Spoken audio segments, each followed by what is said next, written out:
Komnas HAM merilis 4 pelanggaran HAM yang terjadi dalam kasus pembunuhan Brigadir J. 4 pelanggaran tersebut diungkapkan oleh Komisioner Komnas HAM bidang penyuluhan, BK Ulung Apsara pada Kamis 1 September 2022. Tadi didasarkan pada proses, kemudian temuan faktual dan analisa faktual, kami kemudian beranjak kepada soal analisa pelanggaran HAM-nya. Ada 4 poin utama dari analisa pelanggaran HAM. Pelanggaran pertama yang dilakukan yaitu penghilangan hak untuk hidup, yang tertuang dalam Pasal 9 Undang-Undang Nomor 39 Tahun 1999.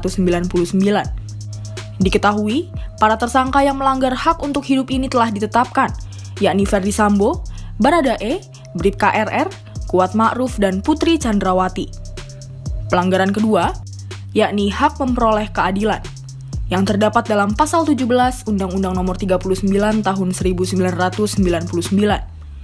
Dalam hal ini, Brigadir J yang diduga melakukan kekerasan seksual terhadap Putri dieksekusi mati tanpa adanya proses hukum. Begitu pula dengan Putri, yang terhambat kebebasannya untuk melaporkan kejadian dugaan kekerasan seksual yang dialaminya ke kepolisian. Ketiga, pelanggaran obstruction of justice, yakni upaya menghalangi penegakan hukum lantaran terdapat 2 tindakan yang diduga menghalangi proses penegakan hukum, yakni menyembunyikan dan melenyapkan barang bukti sebelum atau sesudah proses hukum. Sejak kasus diungkap pada 11 Juli 2022, Polri menyebut Yosua tewas dalam insiden saling tembak dengan Barada Richard Eliezer atau Baradae. Saling tembak itu diklaim terjadi karena Yosua melakukan pelecehan terhadap istri Sambo Putri Chandrawati. Saat ini, kasus kematian Yosua diusut oleh Mabes Polri melalui tim khusus dan Inspektorat Khusus yang dibentuk Kapolri Jenderal Listio Sigit Prabowo. Selain itu, Komnas HAM juga melakukan penyelidikan secara independen.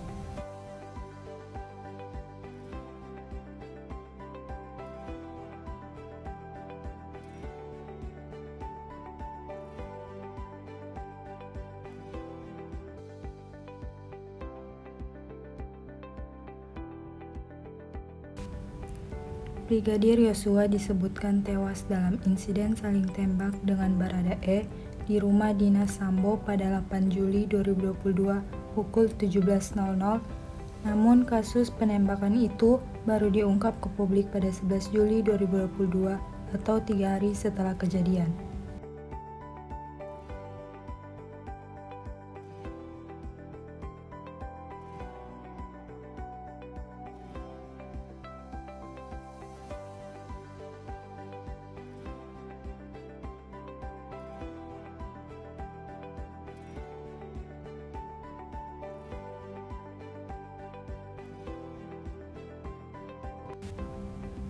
Kepala Biro Penerangan Masyarakat Divisi Humas Polri, Brigjen Ahmad Ramadan, mengatakan Brigadir Yosua masuk ke dalam kamar istri Sambo dan diduga melakukan pelecehan.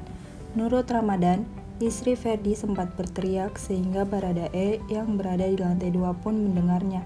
Lantas Baradae berjalan menuju kamar, tetapi Brigadir J keluar lebih dahulu. Brigadir J disebut mengeluarkan tembakan sebanyak 7 kali dan dibalas oleh Baradae sebanyak 5 kali. Tidak ada tembakan Brigadir J yang mengenai Baradae, tetapi tembakan Baradae menewaskan Brigadir J. Setelah kejadian itu, Putri menelpon Sambo yang disebutkan sedang melakukan tes PCR di luar rumah.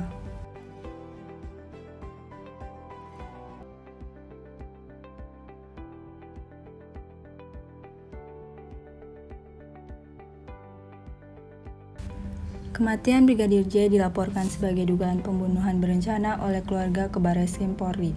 Sementara itu, pengacara keluarga Sambo melaporkan Brigadir J atas dugaan pelecehan dan ancaman pembunuhan terhadap istri Sambo ke Polres Metro Jakarta Selatan. Namun, kedua kasus yang dilaporkan ke Polres Metro Jaksel itu diambil alih Polda Metro Jaya dan kemudian diambil alih Barreskrim Polri.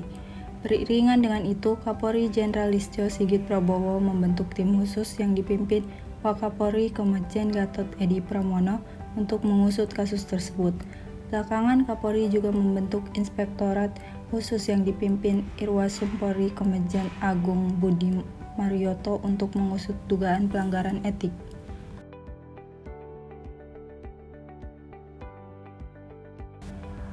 Irjen Verdi Sambo dinonaktifkan dari jabatan sebagai Kepala Divisi Profesi dan Pengamanan Polri pada 18 Juli, kemudian pada 20 Juli, Kepala Biro Paminal Divisi Propam Brigjen Hendra Kurniawan serta Kapolres Jaksel Kombes Budi Herdi juga dinonaktifkan dari jabatan mereka masing-masing.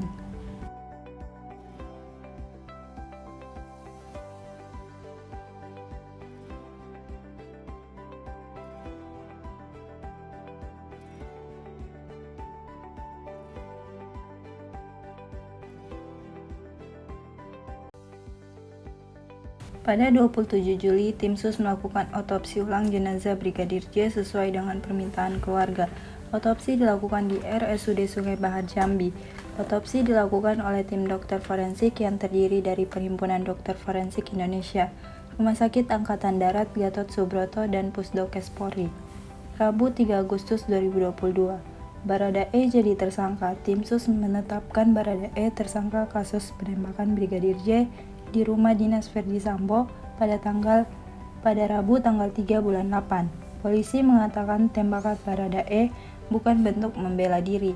Baradae dijerat pasal 338 KUHP JO, pasal 55 dan pasal 56 KUHP. Kamis 4 Agustus 2022, Polri copot dan mutasi Verdi Sambo. Sehari setelah menetapkan Baradae jadi tersangka, Polri memeriksa 25 personilnya yang terdiri dari 3 perwira tinggi bintang 1, 5 komisaris besar, 3 ajun komisaris besar, 2 komisaris, 7 perwira pertama, serta 5 bintara dan tamtama. Mereka diduga menghalangi penyelidikan perkara penembakan Brigadir J.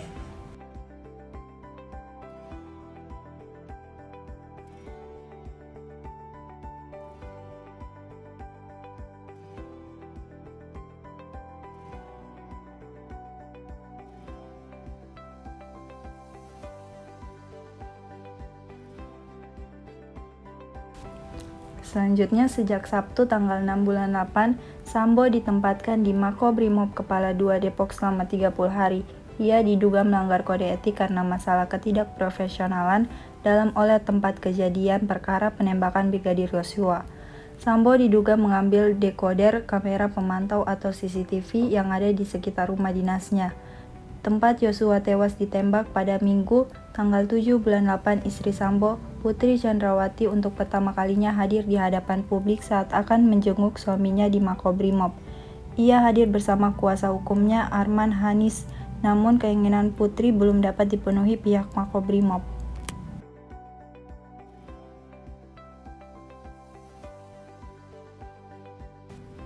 Kapolri Jenderal Listio Sigit Prabowo mengumumkan langsung penetapan tersangka Irjen Verdi Sambo sebagai tersangka kasus pembunuhan Brigadir Yosua.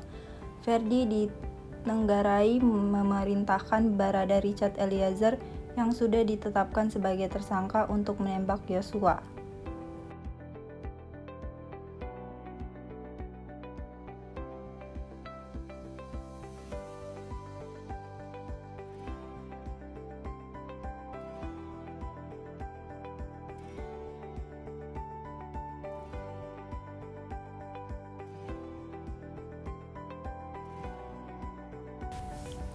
Kemudian untuk membuat seolah-olah telah terjadi tembak-menembak, Verdi Sambo melakukan penembakan dengan senjata milik saudara J ke dinding berkali-kali untuk membuat kesan seolah-olah telah terjadi tembak-menembak, kata Listio. Total sudah 4 orang yang dijadikan tersangka, yakni Baradae, Brigadir Riki, sopir berinisial K, dan Verdi Sambo. Mereka dijerat dengan pasal-pasalnya pasal 340, SUB 338, JOB pasal 55 dan 56 KUHP dengan ancaman hukuman maksimal hukuman mati.